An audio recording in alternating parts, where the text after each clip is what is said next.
Welcome to the Digital Patient, where we discuss the latest advancements in digital patient engagement and share stories from the front lines. I'm your host, Alan Sardana, and with me as always is SeamlessMD CEO, Dr. Joshua Liu. Today we're joined by our very special guest, Dr. Jennifer Goldman. Dr. Goldman is Vice President of Information Technology and Digital and Chief Medical Information Officer at Memorial Healthcare System in Florida. Dr. Goldman, Jennifer, welcome to the show. Thank you for the opportunity. Great to meet you both. Absolutely. We are so thrilled to have you on today. You've had such an expansive career dedicated to innovation and healthcare transformation that's really centered around the holistic health of not only your patients, but all the populations and communities of patients that you serve. I heard you share once in the past some career advice that you should do something that you love. And so I'm really curious. I want to start the conversation there. Why was that medicine or primary care for you? Sure. I wanted to be a doctor since I was 2 years old, and I credit that really to growing up in a family that was very centered on service, community service, and helping those around me, and really had a nice upbringing in that way, and thought that medicine would be a great way to achieve that. And I also really loved learning as much as I could about other cultures and how everyone interpreted medicine and health in general. And so when I went off to college, I majored in medical anthropology, did a minor in organic chemistry, and so got my prerequisites for medicine, but always was focused on a holistic approach to really taking care of the health of the community. It's actually why I also chose osteopathic medicine as my medical career route, because of the philosophy of whole person approach to care. And my career choice in primary care really was kind of evolved naturally from there. And it's given me the ability to provide care to patients of all ages, as well as to really be that continuous relationship-focused care point for people in our community. So it's been very fulfilling over the last 17 years to do primary care, and now to have the opportunity to lead at a different level and really help with efficiency and access and experience for patients and healthcare providers, physicians, and APPs and nurses across our system has been gratifying. Amazing. So we have to ask, we noticed that you did your undergrad at McGill. Are you Canadian? Because Alan and I are Canadian, and it's okay if you're not, but we were curious. I love Canada. I am not Canadian. I am from Rhode Island, and I had some very good friends growing up who were Canadian. And so when it came time to apply for schools, I branched out and thought about going somewhere else, and thought about McGill, which is just a phenomenal school. And when I went to visit Montreal, really fell in love with the city and the people. Not so much the cold, but the city and the people, and really loved it, and thought hard about leaving Canada to come back to the US for medical training. Well, for today's episode, we shall have you as an honorary Canadian. Aw, so welcome. You. So, 10 years ago, primary care was all the rage in Canada, and family doctors were promoting it, and a lot of folks were entering it during residency.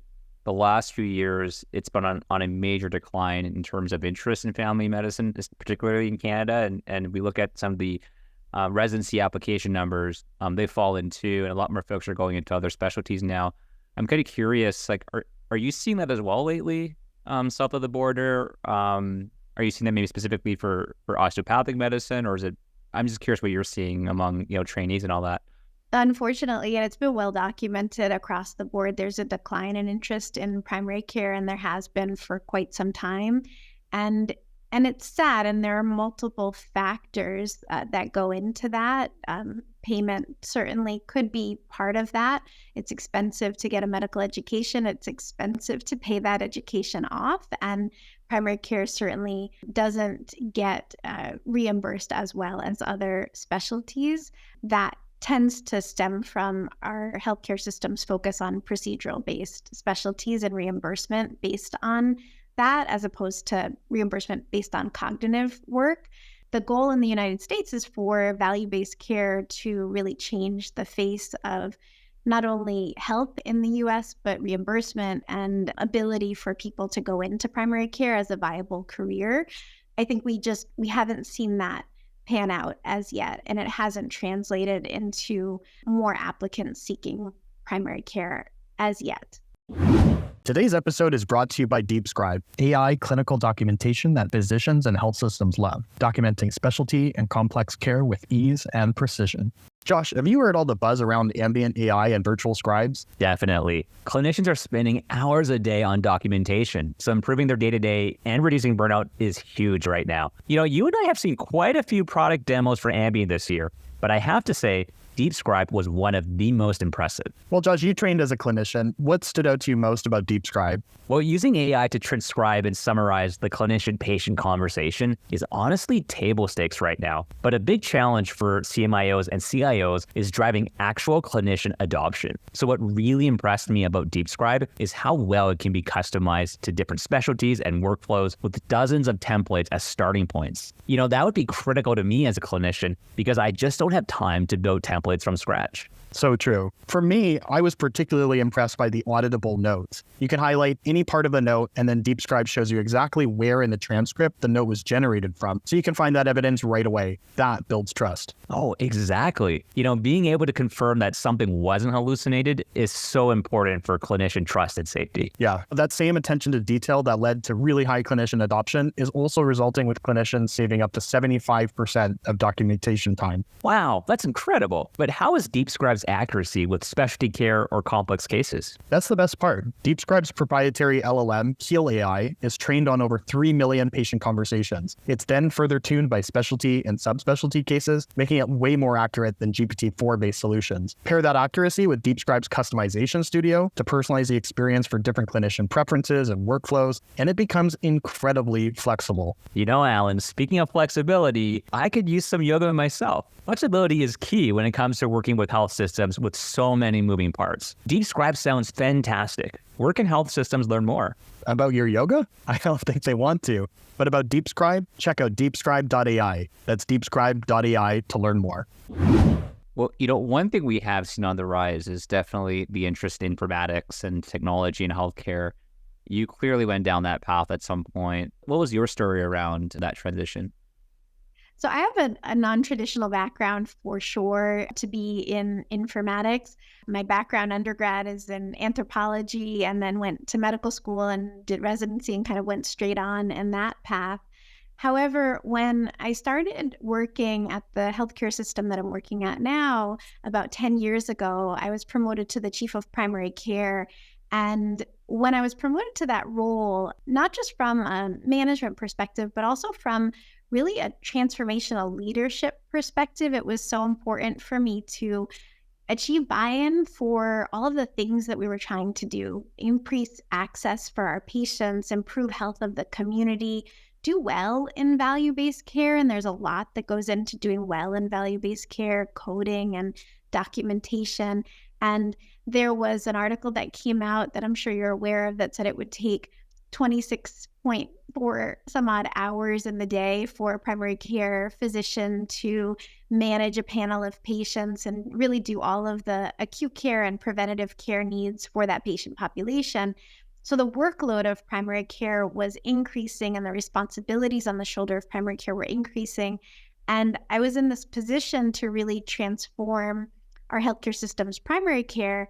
And the only way that I saw that we could do that was really to optimize how we interacted with the electronic health record, how we could use the EHR to help us to do our job, how we could build a better product so that our doctors would be able to focus on patient care and that all of the preventative needs that a patient had, all of the social determinants of health that somebody came in with, that we would be able to automate in a form the capture of those diagnoses, the ordering of those tests, and really make it so that it was an equitable form of practicing primary care where the EHR could use the information that we had and really pend all of that to the providers. And so because I had this vision of how we could make primary care work and take on all of this value-based care transformation without having all of our doctors leave because of the increased work on everyone's shoulders, I got really involved with our IT team, and we have some phenomenal ambulatory IT analysts, and I worked with them over the years to really custom build what we use now are express lanes in primary care to pend all of these preventative care needs of somebody, associate automatically diagnoses, pull in Z codes for social determinants of health, and do all of that on a foundation that really standardized how we document in primary care and how we interact with the problem list. And it was that ability to, I really at that time didn't know the term architect in IT, but that's really the role that I was serving. I had the clinical workflow down and knew where we needed to go and needed to speak the language to somebody in IT who could help us to build that.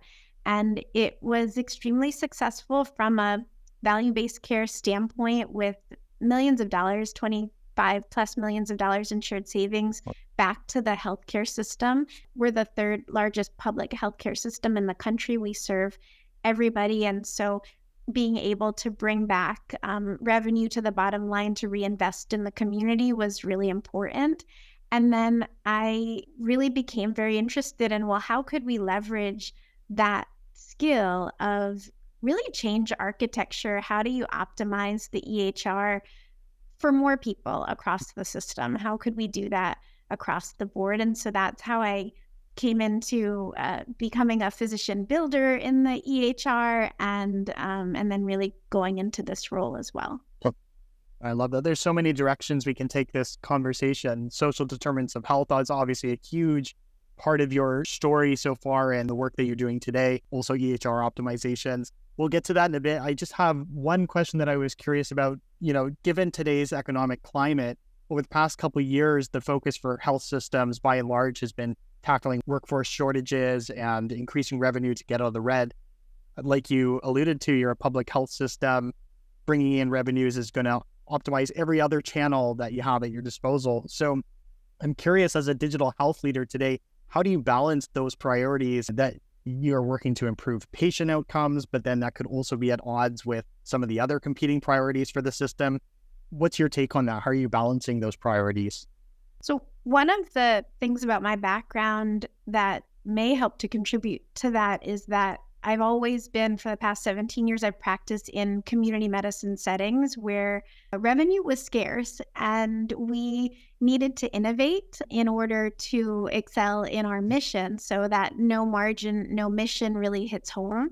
And in digital health, we need to do similar. We need to bring in new technologies, but each of those technologies has to have a benefit to the bottom line. And we also have to avoid going down the road of the new and shiny if there's no operational impact or if you can't operationalize the value of that technology. So trying to be discerning when looking at all of the new options that are available for digital health. And really, I still see patients in my new role, and that keeps me grounded in truly trying to understand every single day what our mission is. And if the new technology is not going to improve how we take care of patients, how patients can access our system, or how healthcare providers can continue to practice medicine in this climate, then we shouldn't be investing in it.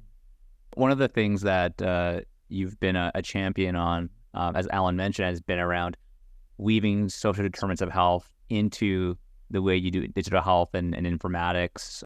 Maybe we could double click on that. So what would be, an example of how that looks in practice for you at Memorial? Like, what's a day in the life of using social determinants of health actually in the EHR and the technology workflow? All of us, we have our own social determinants of health. So this morning, I got up early. I went for a run. I came back and made breakfast for my kids. My 17-year-old then drove the kids to school, and my husband is making dinner for the family when he comes home from work. My social determinants of health in that setting are that I have a safe neighborhood to go for a run and do exercise and improve my health. And I have a roof over my head. I have a community and a family that provide me love and respect and warmth. And I have enough food on the table to be able to provide for the needs of my growing family. For patients in our healthcare system, sometimes their social lives, their lives don't look like that. And so for a day in the life of somebody coming into our healthcare system, where we prioritize learning about what those social determinants of health are, that can look like somebody coming into our primary care center and either answering questions during e-check-in about, do they have enough food on the table? Has there been a time where they couldn't afford rent and were facing homelessness? Do they have transportation to their next appointment? Do they have community? Do they feel lonely? And questions such as that. Or if they are not comfortable using digital technology to do that, then when they come in and are roomed in the office, then the medical assistant will ask them those questions. From the physician standpoint, when we then walk in the room, we have an express lane that pops up that drives our note template, that drives all of the preventative orders that we'll need. So for somebody to have a mammogram done for breast cancer screening or colon cancer screening done, all of those orders are already populated and associated with a diagnosis. And what we add in this kind of tech-enabled social determinants of health screening was we put those social determinants of health that the patient screened positive for, meaning that there was an issue with food insecurity or there was an issue with housing. And we put it front and center in that express lane, but we didn't make it a disruptive alert. So we didn't make it a BPA or a pop-up. We put it in line in the express lane, already associated with a diagnosis and already with a referral to our social determinants of health hub that can reach out to patients and really offer guidance with assistance in housing, for example. We also give patients who do screen positive information about 211 Broward, which is an organization in our community that provides information on healthy food and how to get access to food, on transportation.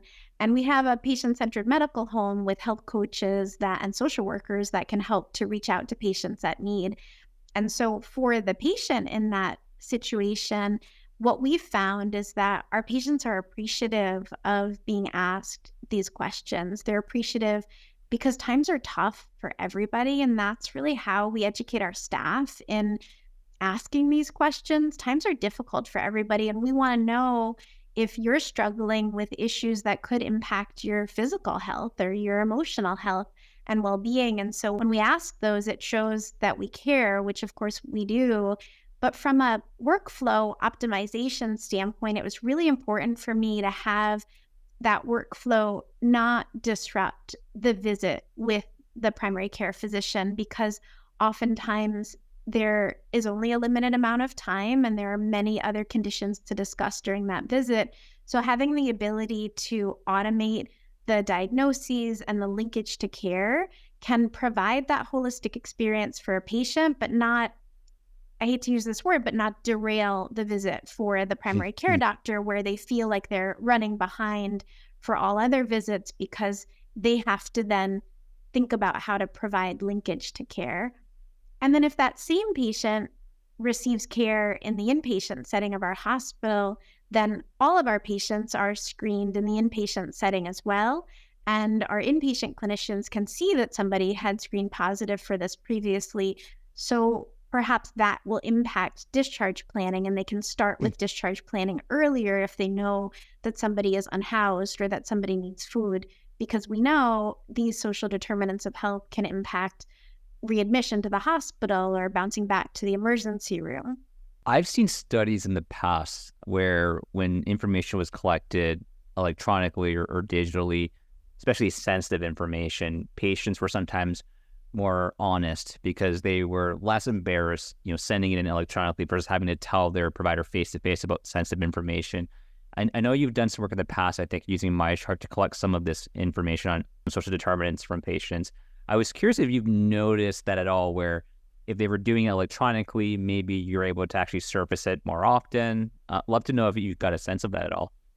It really depends because technology use and adoption can also be a social determinant of health, right? And so not being able to navigate your way through MyChart is a serious issue. And we have many people who've signed up for MyChart, but they don't necessarily know how to navigate it, and they don't necessarily feel comfortable navigating that and answering those questions in advance. And so what we find is that for those members of our community who really are truly suffering from some of the social determinants of health that we know will lead them to become sicker over their lifetime, that those patients in need are also more likely to have difficulty using the technology or even have the technology in the first place.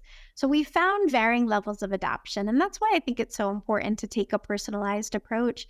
If someone comes in and they can't fill this out on MyChart, then they don't fill it out on MyChart, but they get asked those same questions. And it's also important too, when we put that documentation in front of the physician, who oftentimes the patients have had relationships with longitudinally, then that physician who they're comfortable with, the patient may then say, oh, I didn't want to answer that question when the medical assistant asked me, but I'm really struggling. And so sometimes it's really relationship focused. And I have to say our staff have done a phenomenal job, but we also do a very good job of hiring staff that are from the communities that our patients are from, and oftentimes have personal experience with social determinants of health or difficult upbringing or social issues that are impacting their own health. And so they know how difficult it is out there, and our patients are more comfortable, I think, answering those questions when they know that. When I think about incorporating social determinants into care, I totally get how from a primary care setting, especially as you mentioned, being in a value-based care kind of setting, there's maybe some natural incentives to spend more time on social determinants because that would impact the whole population health initiative. When I think about maybe on the acute care side or some other specialists where I don't always know if they're maybe trained or educated or incentivized to care about social determinants, I'm kind of curious how you've navigated bringing social determinants and technology into non-primary care settings. Has that been a challenge? And if so, how have you maybe navigated that?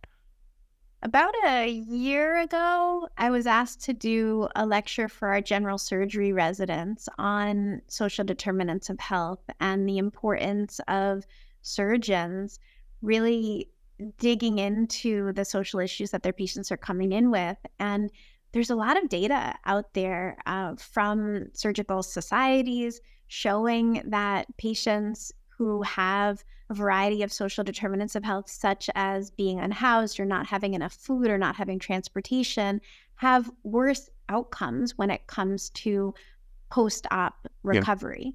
And every surgeon cares about their metrics. Every surgeon cares about the person that they're operating on. And where we are in medicine today, it's not enough to do a phenomenal job on the surgery itself. Because if somebody comes back to the hospital with an infected wound because they don't have a place to live when you discharge them home, then that goes on your scorecard. And beyond that, that's that person in front of you with a family and a community that they now can't go back to because they're stuck in the hospital. And so I think bringing it home to the individual specialties is important, and really understanding this is not the purview of primary care only. This is the purview of all of us in healthcare, especially in the United States, where social services that are provided and healthcare itself tends to not always be a right, but rather a privilege. It's extremely important for all of us to be engaged in this part of keeping our patients healthy.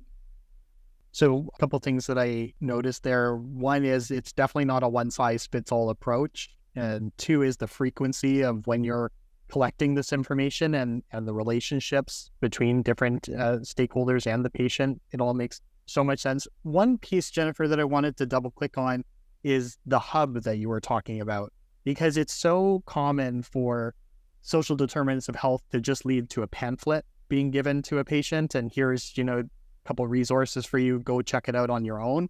But therein lies the problem. And so I'm really curious to learn a little bit more about this hub, and how did that idea come to fruition, and what's so special about the hub? We developed the social determinants of health hub at Memorial Healthcare System for exactly that reason, because it's not enough to give a flyer or a pamphlet, especially for issues such as homelessness. It's not enough, and linkage to services often has to take a very personalized approach, because every person has their own reason why they are in the predicament that they are in, and a one-size-fits-all approach to solving that is not enough. And so this was a multi-team collaboration from our chief diversity officer to our chief of population health to our primary care leadership and our community services division, where everybody really came together and stood up this hub. That's, I think, has been key to our healthcare providers feeling comfortable asking these questions, and for teams feeling comfortable asking these questions, because they know that patients are going to get the support that they need, and they're not just asking them to collect data. And I think that can be an issue in healthcare sometimes, where there's a new metric and we meet the metric by collecting data and documenting that data, but what are we actually doing to solve the problem? So it was our attempt at solving the problem. And it's the first iteration, and I'll be honest that there's probably going to be an SDoH Hub 2.0 and 3.0 as we navigate this for more and more patients who need services. But we're proud of the collaborative approach that we took, and we've heard really great feedback from our patients and our community.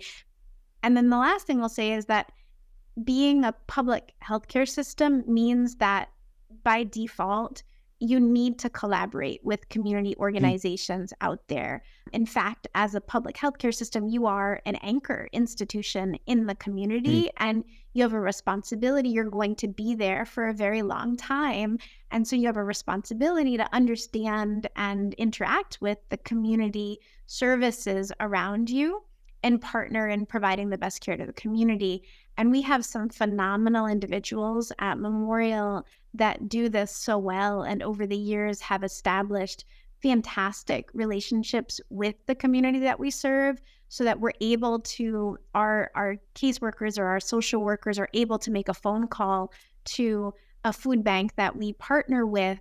And not only is it a sort of nameless, faceless food bank for somebody to then call, but it's a very personalized program where oftentimes food can actually be delivered to that person's home, or they'll arrange for the person to drive by and collect the food. And if they don't have a car, have somebody assist them with that. So a personalized approach, but that's built on years, really decades of relationship building with the community.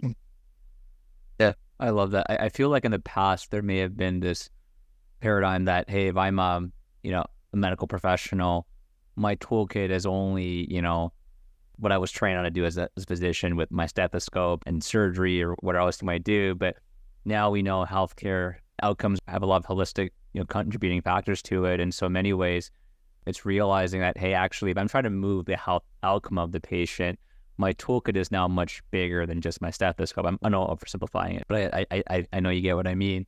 I'm glad your team is there. I know a lot of folks I don't think still are there yet. I've met a lot of folks who think to themselves, well, social determinants, that's public health's job. That's the government's job. It's not the health system's job. But I think as you're clearly explaining to us, it's everyone's job if you care about the ultimate health outcome. I love that.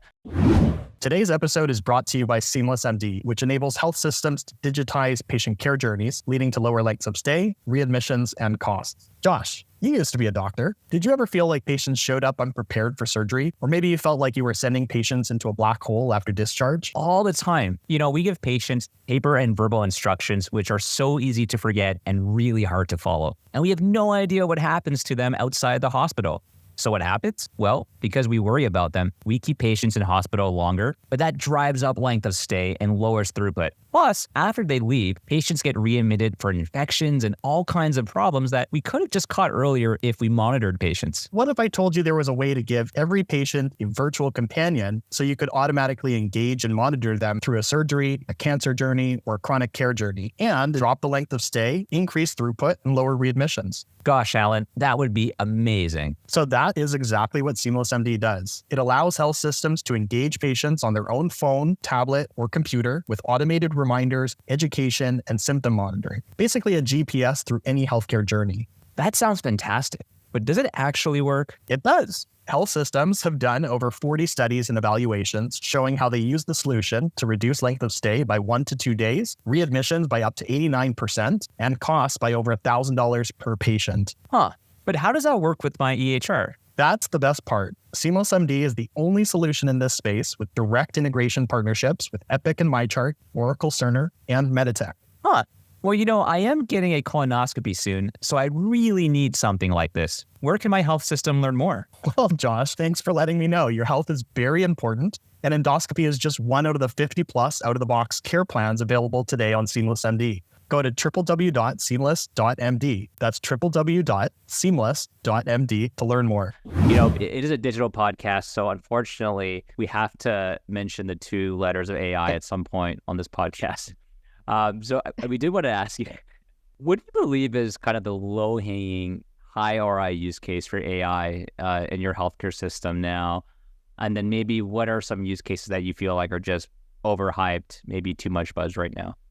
Oh, there's so many. So I think that ambient technology for, crafting notes in the background while physicians are communicating with patients and there's a dialogue there has tremendous potential. We're rolling out a solution for that now, and we've seen tremendous success from some of the physicians that we've rolled this out with. On the other hand, to take a balanced approach, feel like as technology evolves, it still is a tool and it's not the be-all end-all for healthcare. And there are going to be some physicians that don't feel like ambient technology actually helps them with their workflow at all. And then there are going to be others where it is an absolute game changer. So, and I'll say from an ROI standpoint, physician retention alone could really impact the ROI for digital technology such as ambient listening if it's the right use case. For other use cases of AI, I think there are so many use cases for generative AI for message generation back to patients or chart summarization. And really the list goes on. Bidirectional texting with patients. There's so many things that we can do with AI. But I think that we do need to take a bit of a tempered approach because there's liability for that with healthcare physicians as well, providers, specifically physicians. And in the United States, I know you guys are Canadian, but in the United States, liability is a big deal. There are a lot of lawyers in the US and a lot of instances of, malpractice suits where physicians are using information that's given to them and making decisions based on that. And so you can see that if there's hallucinations with AI in medicine and physicians are not triple checking the generative message that went back to the patient, then there could be issues with that. But we're excited to partner with our EHR and with other vendors to implement AI, but cautiously is what I'll say.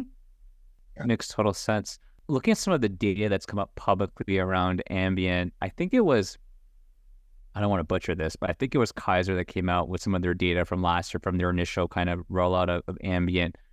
And I think they said, what was it 6 to 8 weeks, maybe 20 to 30% of clinicians were actually adopting ambient or something like that. I'll have to look up the actual data. I don't want to get it totally wrong, but it wasn't the majority. And to your point earlier about patient interventions, it can't be one size fits all. Even patients need different interventions. I'm kind of curious, when you think about success of something like ambient, is there a certain percentage where you're like, if 50% of clinicians actually use ambient, that's good because you don't expect everyone to use it, or are you aiming for something higher for it to be, worthwhile to deploy? So I really think that any tool that we can deploy that makes the lives of a clinician just that much better in terms of their day-to-day is fantastic. And I don't really have a benchmark in 20%, 30%, 75%, let's say, adoption of this tool, because I see it as a tool. And we have certain divisions where their notes are so templated, they feel they've optimized their experience with the EHR enough that ambient technology would really help them to avoid typing the HPI or dictating the HPI, but the rest of the note is done because of the templated approach that they use.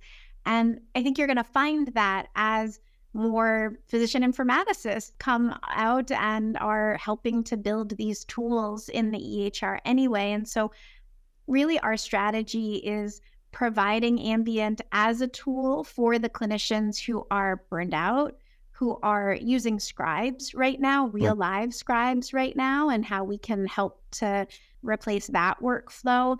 And then for others that are super users and interested in efficiency and technology and haven't found that with their current methodology, I don't have a benchmark. And I think that's the other thing about AI in medicine is that ultimately that medical decision making is more than just the conversation with the person in front of you. It's more than that patient encounter. It takes so much when it comes to reviewing the documentation in the chart, thinking about what are the best possible treatments for this condition, talking to somebody about actually implementing those treatments and helping to see if do they have issues with transportation so that it will be difficult for them to actually stay on that treatment if it's a specific regimen, or do they have issues with housing where they can't actually take pills 3 times a day. And so that interaction with patients is so important that the documentation piece is secondary,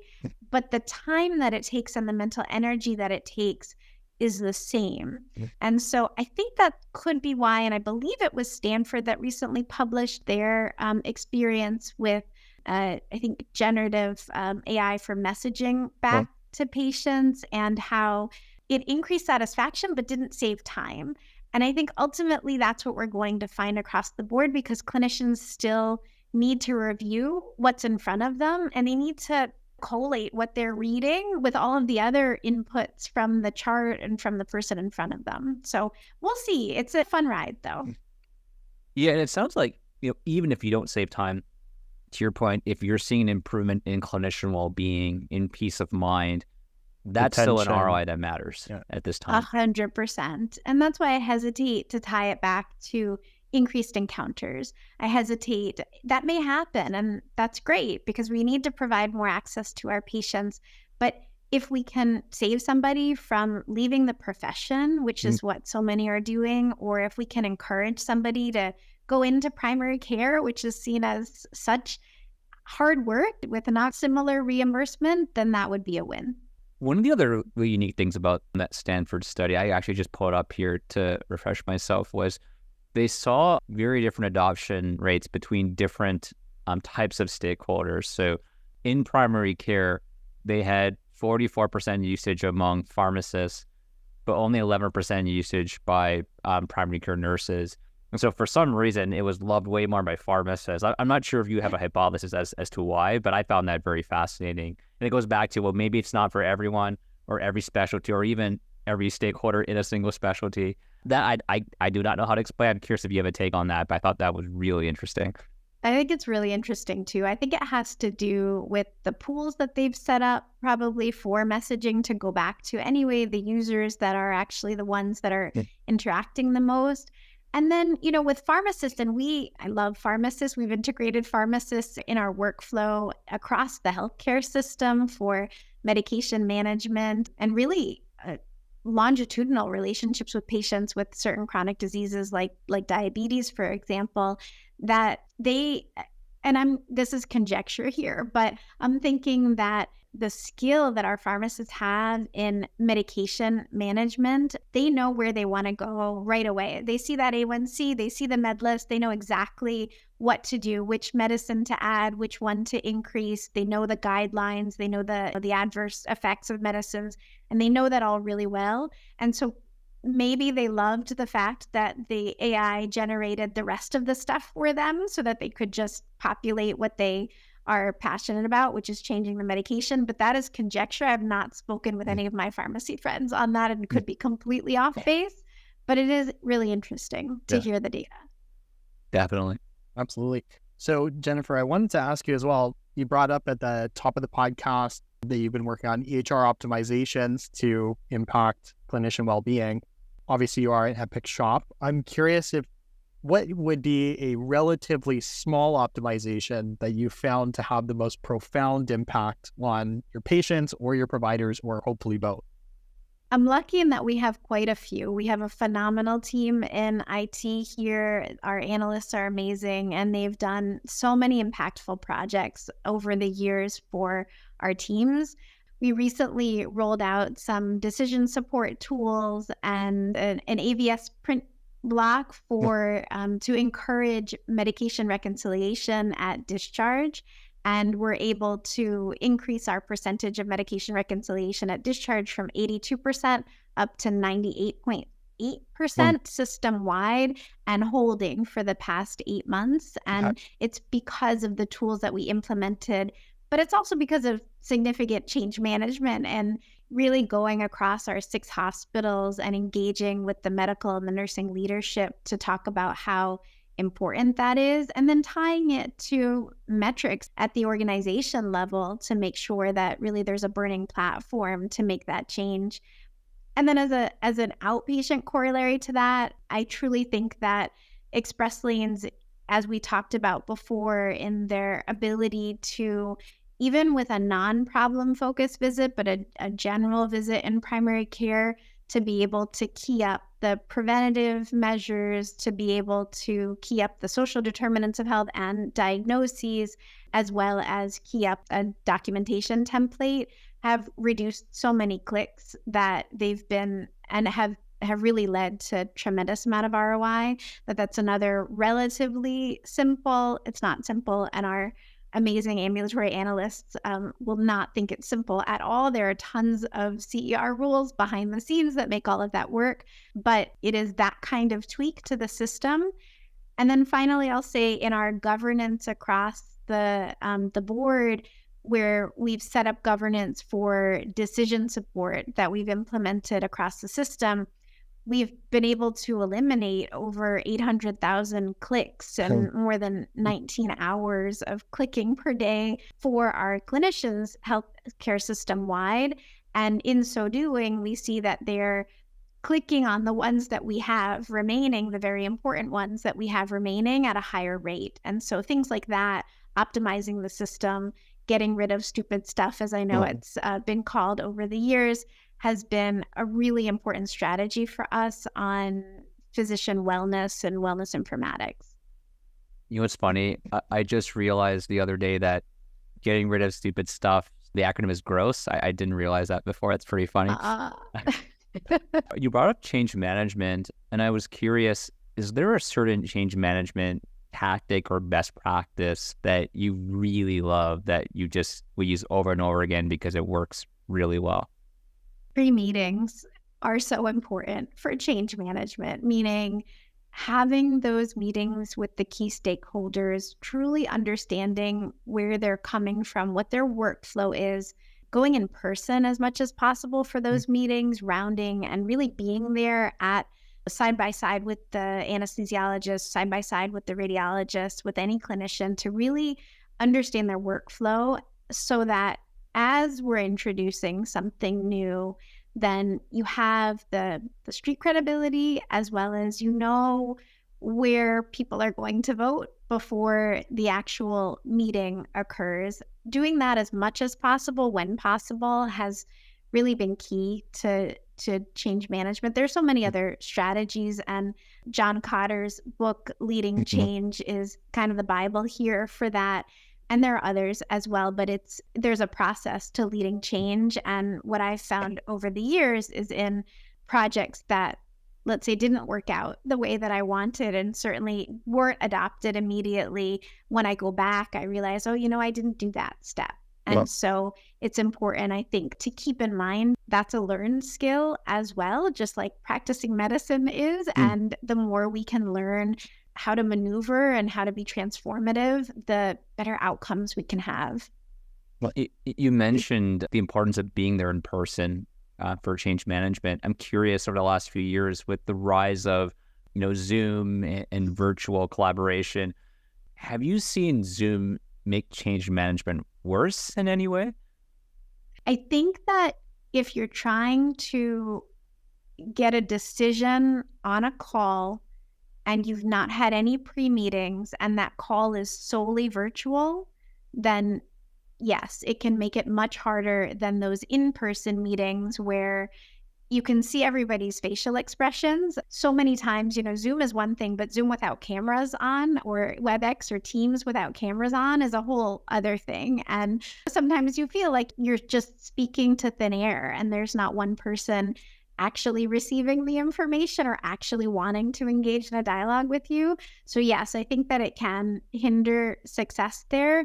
And that's why going back to those principles of change management, going in person, really being there to understand the workflow and making it a priority to take interest, which is what we do. We are interested in the end user's workflow. If we're not, then no matter what we implement, it's not going to be successful. I think combining those strategies is important. And then you can have your Zoom meeting, or then you can have, your virtual conversation, because again, you've already been there and people know that you're engaged and they understand that you're trying to do the best that you can with the tools that you have. It kind of reminds me how, for folks that I know really well that I've had face-to-face meetings with, I'm totally fine, having an audio-only call with. But when you're meeting someone for the first time, if you can do it in person, it makes such a huge difference to establish that rapport first. That makes a ton of sense. Absolutely. Yep. So Jennifer, just being mindful of your time, I had one last question before we flip over to the Fast Five. I noticed almost 10 years ago, you and your husband, who I believe is also a physician at MHS, started a nonprofit dedicated to training healthcare professionals in Haiti on emergency response, best practice, practical training, and partnership. I have to imagine that this brings such a unique dynamic and insights to both your professional and personal lives. So I'm curious, how has Primary Care Haiti influenced your approach to healthcare innovation and community engagement, both locally and abroad? So my husband is Haitian. I met him in medical school. He's an emergency room physician at our system. And I speak Creole and Spanish through working in South Florida and the patient population that I serve. And we started going to Haiti over 20 years ago. First, visiting family and really engaging as medical students in hospitals in Haiti. And then when I started my role in primary care at Memorial, I met a really influential person who is a fellow primary care physician here, Dr. Moise, who retired to Haiti, but retired is in quotes because she continues to work nonstop. And it was with her partnership that we started Primary Care Haiti and are able to, even with the dire situation in Haiti, both on the ground with violence and politically, as well as all of the social issues, we feel like we're continuing to make a difference because we have this train the trainer model where we've educated already hundreds of physicians and nurses and have a partnership with them to continue that education and training. And in fact, as we speak, I was getting texts this morning on WhatsApp from Dr. Moise about a training that they just did in the north of the country where, again, hundreds of nurses and doctors attended despite all of the issues in the country. And I think that how it influences my practice here is really a continuum. In South Florida, there have been times in my career at my prior healthcare system where more than 85% of my patients were Haitian, and they have significant ties back to the island. And if things were improved, they would love to go back and give back. And so the ability to give to that community here as well as abroad has been extremely fulfilling and a great reminder about why we're all here in the first place and how our circumstances, how we live, how we grew up, shouldn't influence what we're able to achieve in life. And so the ability to continue to give back in that way just fills my soul. And how everything is so connected as well. That's really awesome. So like I said, let's flip over to the Fast 5 lightning round. This is just 5 rapid fire questions for you. The first question we have is, what is your favorite book or book you've gifted the most? So I have 2 books for that one. Nudge by Thaler and Sunstein. I love that book. Choice architecture, you may have heard me mention earlier, is I think the foundation for clinical informatics. And so I think that learning how to smooth the path and nudge people in a certain direction is really crucial to change management. So from a business perspective, I love to gift that book. And then from just a fun but also medical perspective, The Covenant of Water by Abraham Verghese is fantastic. He's a professor of medicine at Stanford and wrote this phenomenal book that weaves so many stories and then ends with a really interesting medical diagnosis. So love that book. Wow, very cool. Second question, who is a person either dead or alive who you'd love to meet? I would have loved to have met Paul Farmer. Paul Farmer started Partners in Health and he passed away tragically a couple of years ago. And I was very close to meeting him with our work in Haiti. And when I was studying anthropology in college, I actually came across one of his books, Mountains Beyond Mountains by Tracy Kidder, and the life and work of Paul Farmer. And so I would have loved to communicate with him and just thank him for all of the work that he's done to advance healthcare for everybody in some of the poorest countries in the world. Okay. Yeah. Love it. Number 3, would you rather have super strength, super speed, or the ability to read people's minds? Super strength, more because I really love surprising people. And at 4'11" and just over 100 pounds, having the ability to lift a car or a building would just be fantastic. I love the upper bounds, like a building as well as a car. That's so awesome. I love it. Question 4, what is something in healthcare you believe that others might find insane? There are so many, but the idea that we take care of everybody that walks into our facilities and that care is not contingent on payment here is something that just doesn't cross well into other business models. Yeah, very true.